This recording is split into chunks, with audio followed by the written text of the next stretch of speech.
5টায় পড়ছি, এসব ফজর পড়ছি,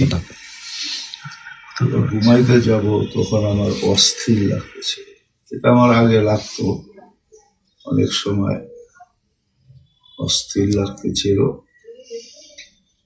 অস্থির লাগার থেকে আমি মনে করলাম যে সারা রাত আমি ভাত খাই নাই, খাইছি এও সাথে ছিল, 12টা খাইছি। আমি ওষুধ খাইছি ডায়াবেটিসের, গ্যাস্ট্রিকের, একটু সার্ভাইকেলের কারণে ব্যথা হয়তো, ওটা মনে করে আবার ঘুমায়। 1:30টার সময় ঘুমাইছি, পরশুদিনের আগের দিন সকালে ঘুমাইতে আমি পরে 3টার সময় উঠছি। জোহর কইরা আসর একসাথে নামাজ পড়লাম মসজিদে, মাগরিব করে পরে গেছে। এসার সময় আমার কাছে ফোন আসছে, জরুরি এসার থেকে শরীরটা খারাপ। আমি সাথে সাথে গাড়ি না টানতেছি, এর মধ্যে ওনারা ইউক্রেসিনে ঢুকে গেছে। ইউক্রেসিনের থেকে হার্টের ডাক্তার দেখে বলতেছে যে ভালো রিপোর্ট না, ইসিজিও ভালো রিপোর্ট না, আপনার অ্যাডমিশন। সাথে সাথে এই রিপোর্টগুলো ছবি তুলে পাঠিয়ে দিলাম আমাদের যে মনিটর শারীর আছে, কিংবা আপনার যদি শুরু করতে চান, তিনি বলতেছে আপনি কোথায়? আমি তো গাড়িতে, আপনার গাড়ি কেন, আপনার হসপিটাল যান না কেন? বুঝতেছেন রিপোর্টে কি অবস্থা? তখন তো আমার শরীর খাম দিয়ে দিচ্ছে।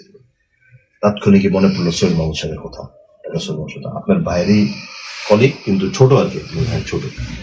সোহেল মাহমুদ সাহেবের ফোন দিয়ে আপনি করি, আপনি এক্ষুনি ব্র্যান্ড গাড়ি আগে যান, আগে অন্য কোথাও যায় না, আগে 4টা ওষুধ খাওয়ান, গাড়ি থেকে নাই না। আমি সাথে সাথে ফার্মেসি পাই না, ফার্মেসি খুঁজা ওই গাড়ির মধ্যে ওষুধ খাওয়াই গেছে। খাওয়ায় উনি তো কয় না আমার বুকে ব্যথা নাই, আমার কই দিয়ে যাও। আমি কই দিলাম ভাই বুঝতেছেন না, জিনিসটা সমস্যা হয়ে যাবে। তারপর 5 মিনিটের জন্য বাসায় আইসা, বাসার থেকে দোয়া নিয়ে একটু ট্রাকশন লাগাই, এর মধ্যে উনি পিজি রেডি করে ফেলছে। রাত্রে 11টা, তখন 10:30, পিজি রেডি করে ফেলছে, ওটি টোটি খুলে সমস্ত কিছু কমপ্লিট। আপনারা যদি রেডি থাকেন, আপনারা যদি প্রস্তুত থাকেন, তাহলে আমরা একটা নিয়ে এসে আমরা কোর্স কমপ্লিট করবো। এখন ভিডিও সব বন্ধ, ইব্রাহিম গাড়ি বন্ধ, পিজি বন্ধ হয়ে গেছে। আমার যেটা বলতেছে হচ্ছে আপনারা এবার কি আর অথরাইজ করেন। হ্যাঁ, মানে গত পরশু দিন যাবো, কালকে পরশু দিনই সাথে পুরা টিম আইসা 1 ঘন্টার মধ্যেই কমপ্লিট। আপনার ব্লগটা আমাদেরকে দেখানো 95% হয়ে গেছে। শুক্রিয়া, আলহামদুলিল্লাহ, সুম্মা আলহামদুলিল্লাহ। হার্টটা বুঝার আগে, হার্টে অ্যাটাকটা হওয়ার আগে আপনার হচ্ছে বড় ভাই বলতেছিল সকালে, আরে বুঝাইলে আমরা বসে ওনার কিছুই হয় নাই, আলহামদুলিল্লাহ। হাঁটার পরে একটা দাগও পড়ে নাই, ওর আগেই সবকিছু হয়ে গেছে। এত মানুষের দোয়া, এত মানুষের মহব্বতের কারণে আল্লাহ তাআলা খুব দেখায় বাস ঘুরে নিয়ে এসে বসছে। একটু আরাম করুক। হ্যাঁ, করে না আরাম করেন, মাত্র উঠছি আমি।